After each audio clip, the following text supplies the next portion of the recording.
Assalamualaikum warahmatullahi wabarakatuh. Selamat pagi anak-anak. Ya, kita akan melanjutkan materi yang sebelumnya ya tentang perubahan wujud zat. Kita bahas sebelumnya itu tentang membeku, menyublim dan lain-lain. Nah, kali ini kita akan membahas tentang sifat fisika dan sifat kimia. Bagaimana sih perubahan secara fisika dan perubahan secara kimia? Nah, sebelum itu Bapak ingin memberikan sebuah pertanyaan ya. Coba berikan pendapatmu, mana yang merupakan perubahan kimia dan mana yang merupakan perubahan fisika, dan jelaskan alasannya. Oke, silahkan tuliskan jawaban Anda di bawah ini ya, di bawah kolom komentar di video ini. Pastikan tuliskan dengan nama, kelas, dan nomor absen kalian ya, agar Bapak bisa mudah untuk merekap jawaban kalian seperti itu. Oke, terima kasih ya. Kita lanjutkan. Nah, di sini Bapak akan bahas ya. Jadi sifat fisika adalah perubahan yang dialami suatu benda tanpa membentuk zat baru. Yang artinya di sini adalah perubahan fisika di sini tidak mengalami penambahan atau pengurangan unsur zat yang terkandung di dalam benda yang mengalami perubahan wujud tersebut ya. Jadi seperti itu.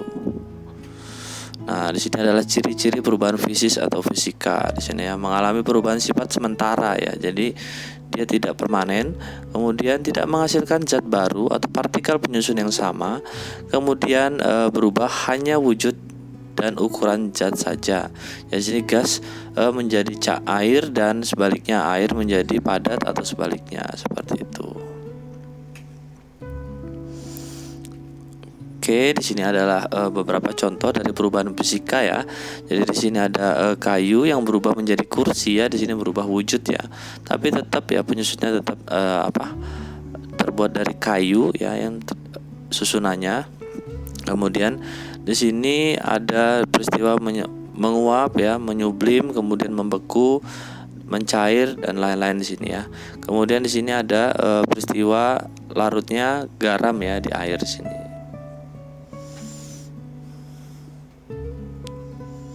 Oke, selanjutnya di sini ada salah satu contoh peristiwa alam yang merupakan salah satu contoh perubahan fisika. Ya, di sini adalah merupakan siklus air ya, atau perputaran air yang ada di bumi. Nah, air hujan itu kira-kira munculnya dari mana? Nah, dari sini ya. Jadi awalnya itu prosesnya adalah air yang ada di laut itu menguap karena panas yang diterima oleh matahari ya, sehingga menguap menjadi gas, dan kemudian gas tersebut terkumpul menjadi sebuah awan. Nah, awan tersebut akan terbawa angin ke daratan ya, sehingga di daratan tersebut dia akan mulai kehilangan panas dan akhirnya berubah menjadi air. Nah, air tersebut akan masuk atau menyerap ke tanah ya, kemudian akan mengalir lagi kembali ke laut ya, melalui aliran yang ada di tanah tersebut. Ini adalah siklus pendek ya. Jadi ada beberapa siklus pada siklus air itu, ada siklus pendek, siklus sedang, dan siklus panjang. Nah, ini merupakan yang siklus pendek atau yang paling sederhana dari siklus air.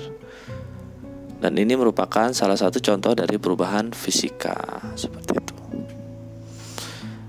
Nah, kemudian di sini ada perubahan kimia ya. Perubahan kimia adalah perubahan materi yang menghasilkan jenis atau sifat materi yang berbeda atau yang baru ya dari awal zat semulanya. Artinya perubahan tidak bisa kembali ke bentuk semula atau disebut juga irreversible ya, atau tidak bisa kembali. Nah, kemudian di sini ciri-ciri perubahan kimia ini adalah yaitu berubahnya warna, kemudian terbentuknya gas ya, gas baru, kemudian terbentuknya endapan baru, kemudian perubahan suhu, dan mengalami perubahan energi seperti itu. Nah, di sini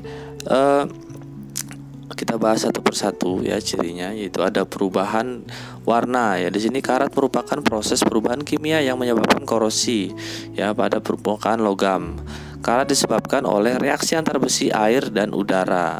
Nah, saat air mengenai besi, maka air akan tercampur dengan karbon di udara yang kemudian membentuk asam karbonat. Nah, asam ini akan membuat zat besi pada logam menjadi larut. Nah, sementara itu, sebagian air akan mulai terurai menjadi dua komponen, yaitu hidrogen dan oksigen. Nah, hidrogen dan oksigen ini akan tercampur dengan atom pada besi dan kemudian besi ini akan mulai berkarat ya, atau mulai keropos ini. Nah, itu menghasilkan perubahan warna. Yang awalnya itu besi itu kan kita tahu itu mengkilat ya. Nah, itu akan berubah menjadi kayak warna coklat-coklat, oranye gitu ya.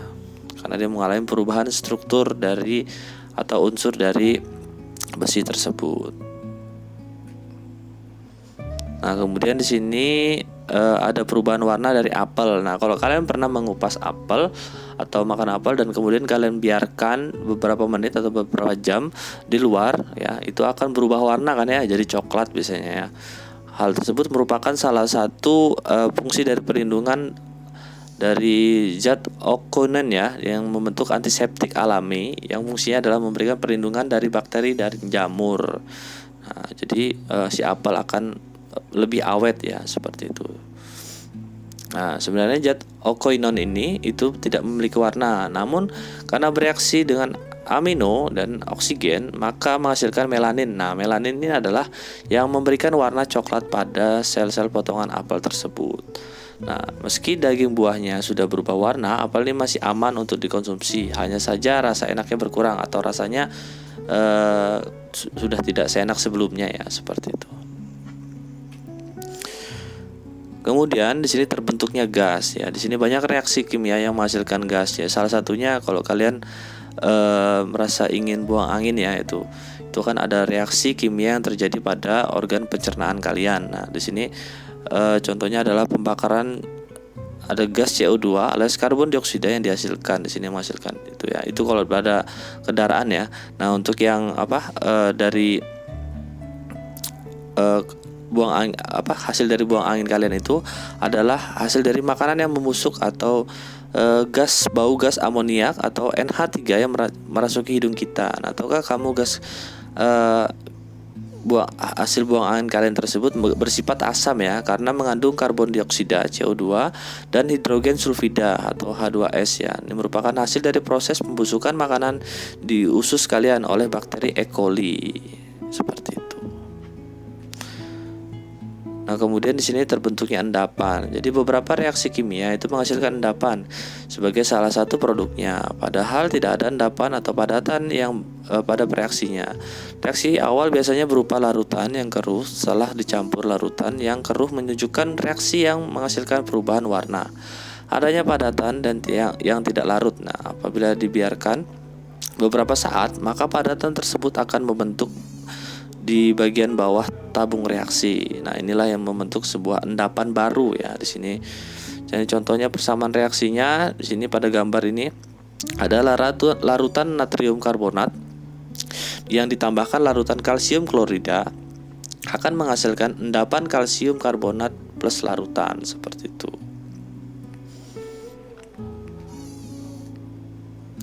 Nah, kemudian ada perubahan suhu. Di sini ada coba kalian perhatikan, di sini ada film Frozen ya, dia merasa kedinginan di sini.